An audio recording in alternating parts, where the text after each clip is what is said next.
Quiero que imagines a una mujer. Tiene 71 años. Vive en Tocumbo, Michoacán. Va a misa todos los domingos desde que tiene memoria. Primero con su madre, luego con sus hijos, ahora sola. Cuando llega la comunión, ella no se levanta. Se queda sentada. Inclina la cabeza, mira sus manos. Y en ese momento, en silencio, se hace la misma pregunta que lleva décadas haciéndose. ¿Para qué sigo viniendo si no puedo recibirlo?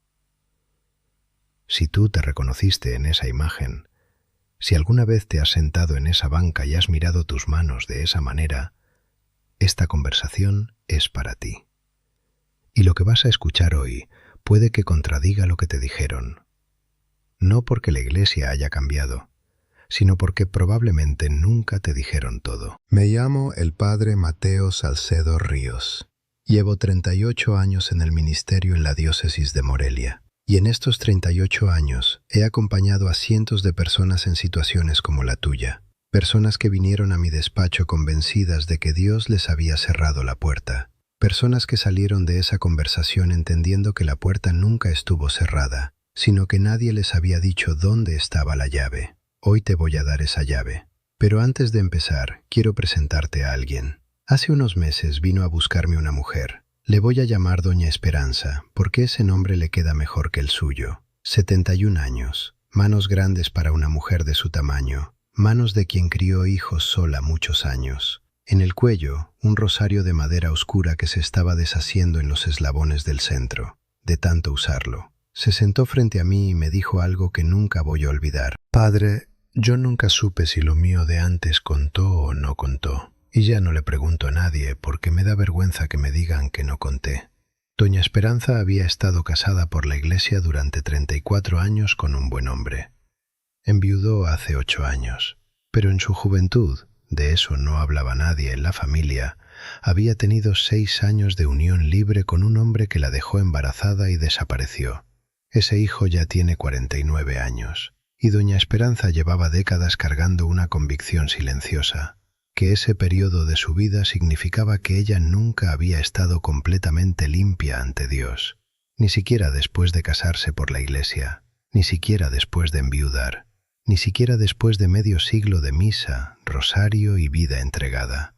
¿Puedes imaginar cargar eso 50 años? Lo que le dije a doña Esperanza ese día y lo que voy a compartir contigo ahora son 3 revelaciones que la iglesia tiene para personas en su situación. 3 cosas que nadie te explica completas, que se dicen a medias, o que directamente no se dicen. Quedarte hasta el final puede cambiar la manera en que entras a esa iglesia el próximo domingo. La primera revelación se llama la condena que se llama doctrina. Durante décadas, en muchas parroquias con buena intención, la norma se transmitió como si fuera un veredicto final, como si la iglesia dijera: estás en esta situación, entonces aquí termina tu historia espiritual. No más comunión, no más gracia. Espera a que cambie tu estado civil. Y el resultado de eso es que millones de personas, como tú, como doña Esperanza, interiorizaron una excomunión que la iglesia nunca pronunció. Nadie las excomulgó, pero ellas se excomulgaron solas, y llevan años viviendo esa sentencia. Es como si alguien te leyera solo el primer artículo de un contrato muy largo y te dijera: eso es todo, cuando en realidad el contrato tiene 20 artículos más, y los más importantes están al final. Permíteme leer lo que dice el contrato completo. El Catecismo de la Iglesia Católica, en su número 1735, enseña con toda claridad que la responsabilidad de una acción, la culpabilidad real ante Dios, puede quedar disminuida o incluso anulada por la ignorancia, por las circunstancias, por la presión, por el miedo, por situaciones que el alma no eligió libremente. ¿Qué significa eso en palabras sencillas? Significa que la Iglesia distingue entre 2 cosas completamente distintas. La primera, lo que se puede ver desde afuera, tu estado civil, tu situación legal, lo que el vecino observa. La segunda, lo que solo Dios puede ver desde adentro, tu culpabilidad real, tu historia completa, las circunstancias exactas en las que llegaste a donde estás. Y en 2016, el Papa Francisco repitió exactamente este principio, el de exhortación apostólica Amoris Laetitia, aplicado directamente a personas divorciadas y en unión libre. El párrafo 301 dice que hay que considerar que los sujetos no siempre son plenamente responsables de su situación, que hay factores que condicionan y atenúan la responsabilidad moral. Esto no es el Papa Francisco inventando algo nuevo. Es la Iglesia de siempre diciendo lo que siempre dijo, y que muchas veces no llegó completo a las bancas. Ahora volvamos a doña Esperanza. Su período de unión libre no fue una elección que hizo con libertad plena. Tenía 22 años. El hombre la abandonó. Ella no se fue, la dejaron. Su situación era objetivamente irregular, pero su responsabilidad ante Dios por esa situación era casi ninguna. La norma era la misma para ella que para cualquier otra persona en unión libre. La culpabilidad era completamente distinta, y esa diferencia es la que nadie le había explicado en 50 años. Ahora te pregunto a ti, ¿sabes exactamente cuál es tu culpabilidad real ante Dios en la situación en que estás? ¿O solo sabes cuál es tu situación civil? Porque son dos preguntas completamente distintas, y confundir las dos es el error que te ha costado años de paz. Vas a pensar, esto es solo una excusa para seguir en pecado. Y entiendo ese pensamiento. Es el primero que aparece cuando alguien nos dice algo que no encaja con lo que creíamos. Pero lo que acabo de compartirte no es una excusa. Es el catecismo. Es la doctrina. Es lo que la Iglesia enseña desde siempre y que alguien no te transmitió completo. Antes de tu próxima misa, escribe en un papel, no para mostrárselo a nadie, las circunstancias reales de cómo llegaste a tu situación actual. No para justificarte, sino para poder presentárselas a un confesor y pedir un discernimiento verdadero.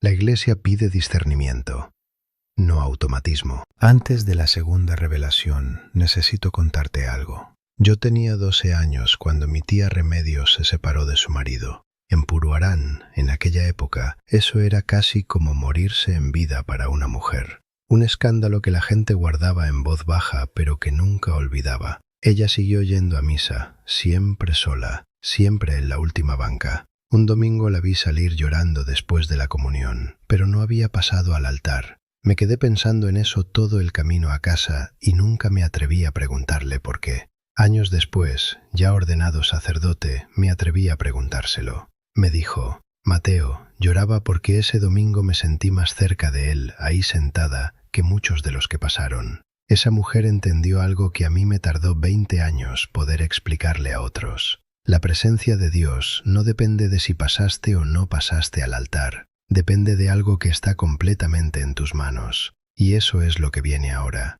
La segunda revelación se llama la devoción que cierra la puerta. Doña Esperanza me dijo algo más en esa conversación. Me dijo que rezaba el rosario todas las noches, que iba a misa 2 veces por semana, que ayunaba los viernes, que era la primera en llegar cuando había necesidad en la parroquia. Y yo le hice una sola pregunta. Doña Esperanza, con toda esa devoción, ¿usted ya le preguntó a Dios qué es lo que Él todavía no tiene de usted? Silencio. Un silencio largo, de esos que duelen porque la persona sabe que la pregunta le llegó exactamente donde tenía que llegar. Esto es lo que nadie quiere escuchar, y por eso yo lo digo con todo el cariño que tengo. Hay personas en situación irregular que rezan más, ayunan más y sirven más que muchos que comulgan cada domingo. Y sin embargo, esa devoción intensa puede convertirse, sin que ellas lo noten, en un sustituto de la conversión interior más profunda que Dios está esperando. Es como limpiar muy bien el exterior de una olla que está quemada por dentro. La olla brilla, pero lo que hay adentro todavía está dañado. La devoción sin examen de conciencia profundo puede volverse una forma de anestesia espiritual. Hacer mucho por Dios para no tener que sentir la herida que todavía no sanó. Ocupar cada minuto de silencio posible, con un misterio del rosario, con una novena, con una actividad parroquial, para no tener que sentarse a solas con la pregunta que más duele. Santa Teresa de Ávila, doctora de la Iglesia, escribió en su libro de la vida que el mayor peligro para el alma devota no es el pecado grave, es la mediocridad disfrazada de piedad. El alma que hace muchas cosas por Dios, pero no se entrega a Dios en lo esencial, está construyendo una casa sobre arena, aunque la casa tenga capilla propia. Ahora mismo estás pensando, ¿el Padre me está diciendo que rece menos? No, te estoy diciendo que reces diferente. Hay una diferencia enorme entre rezar para llenar el silencio y rezar para entrar en él. El Padre Pío, quien confesaba hasta 19 horas al día, lo resumió así: reza, espera y no te preocupes. El orden importa. Primero reza, después espera. El error es rezar y al mismo tiempo apretar tanto el control que no hay espacio para que Dios responda. Cuando doña Esperanza escuchó esto, me dijo lo que tú probablemente estás pensando ahora mismo. ¿Pero qué le falta a mi devoción, Padre? Y le respondí lo que ahora te respondo a ti. No le falta cantidad, le falta una pregunta, una sola. Y esa pregunta es la que Dios lleva años esperando que le hagas. Durante los próximos 7 días, reduce tu devoción externa en 30 minutos al día. No los elimines, redúcelos. Y usa ese tiempo para una sola cosa: sentarte en silencio delante de un crucifijo y hacerte esta pregunta en voz baja: Señor, ¿qué es lo único que no te he entregado todavía? No pidas nada, no expliques nada, solo escucha. Muchas personas reportan que en esos 7 días reciben más claridad que en años de devoción intensa sin ese silencio. La tercera revelación se llama el sacramento que nadie te ofreció. Antes de decirte cuál es, quiero preguntarte algo. ¿Te reconoces en alguna de estas señales? Entras a la iglesia, pero en el fondo sientes que ya no tienes el mismo derecho de estar ahí que los demás. Cuando alguien te invita a un retiro o a un grupo de oración, dices que sí con la boca, pero por dentro piensas: ¿para qué si no puedo comulgar? Rezas, pero sin pedirle nada grande a Dios, porque en el fondo crees que tus peticiones tienen menos valor que las de alguien que está en gracia. Cuando tu nieto o tu hijo te pide que reces por él, lo haces, pero con la secreta preocupación de que tus oraciones quizás no llegan tan lejos como las de otros, y llevas años sin ir a confesión. No porque no quieras, sino porque crees que el confesor solo te va a repetir lo que ya sabes, y no podrías soportar salir otra vez sin absolución y sin esperanza. Si te reconociste en 3 o más de esas señales, esta tercera revelación es directamente para ti. La mayoría de las personas en situación irregular nunca recibió una oferta completa de lo que la Iglesia tiene para ellas. Recibieron la norma, no recibieron el mapa. Hay un sacramento, no la comunión, que está completamente disponible para personas divorciadas, en unión libre, en cualquier situación civil.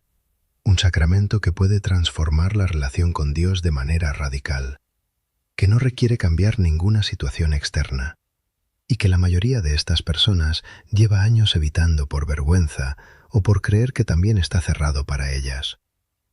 Ese sacramento es la confesión, pero no la confesión genérica que terminó en una frase automática y en una penitencia de 3 Avemarías, sino la confesión con un confesor preparado para el discernimiento de situaciones complejas, que sepa hacer contigo el proceso que la Iglesia llama forum internum, el discernimiento interior que evalúa no solo lo que se ve desde afuera, sino lo que solo Dios y tú conocen desde adentro.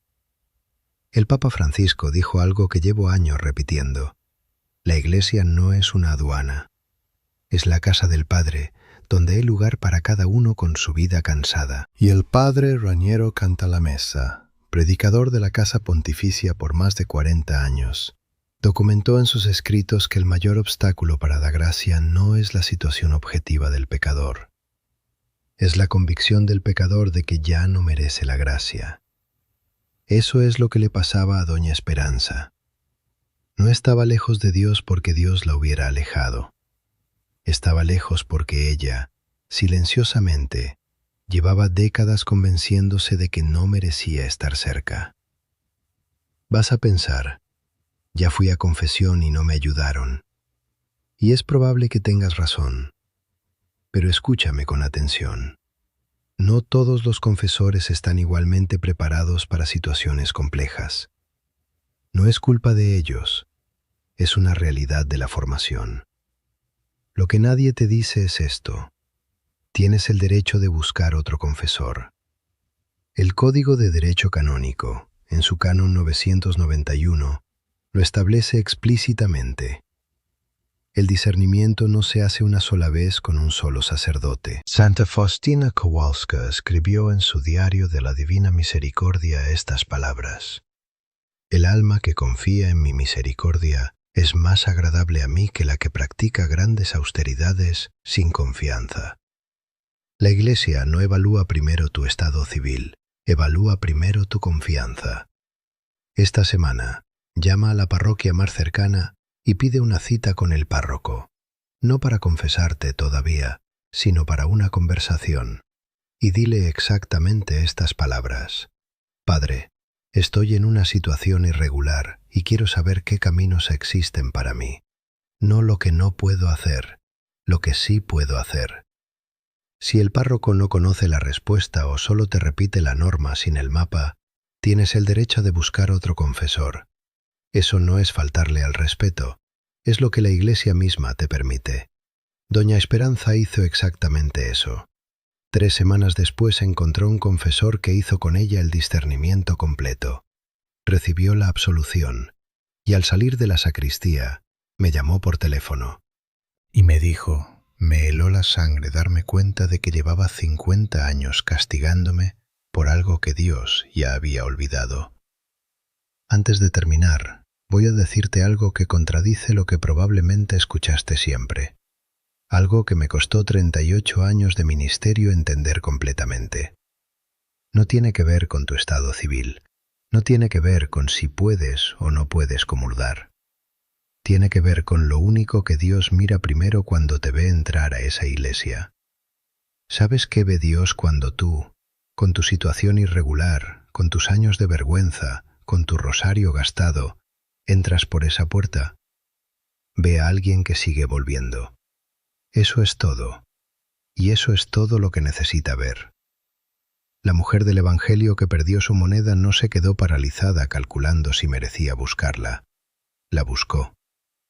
El hijo pródigo no se quedó en el camino pensando si su padre le abriría la puerta. Caminó. Y el padre lo vio desde lejos, dice el Evangelio, y corrió hacia él. Dios no espera que llegues limpio, espera que llegues. Tú llegas cada domingo, llevas años llegando. Eso, delante de Dios, vale más de lo que crees. Hoy hablamos de 3 cosas que nadie te había dicho completas. La primera, que la Iglesia jamás te condenó. Que hay una diferencia enorme entre tu situación civil y tu culpabilidad real ante Dios. Y que solo Dios y un confesor preparado pueden evaluar esa diferencia contigo. La segunda, que la devoción intensa, sin el silencio que permite escuchar, puede convertirse en una forma de evitar la pregunta que más duele. Y que Dios no necesita más cantidad de tu parte, necesita esa pregunta.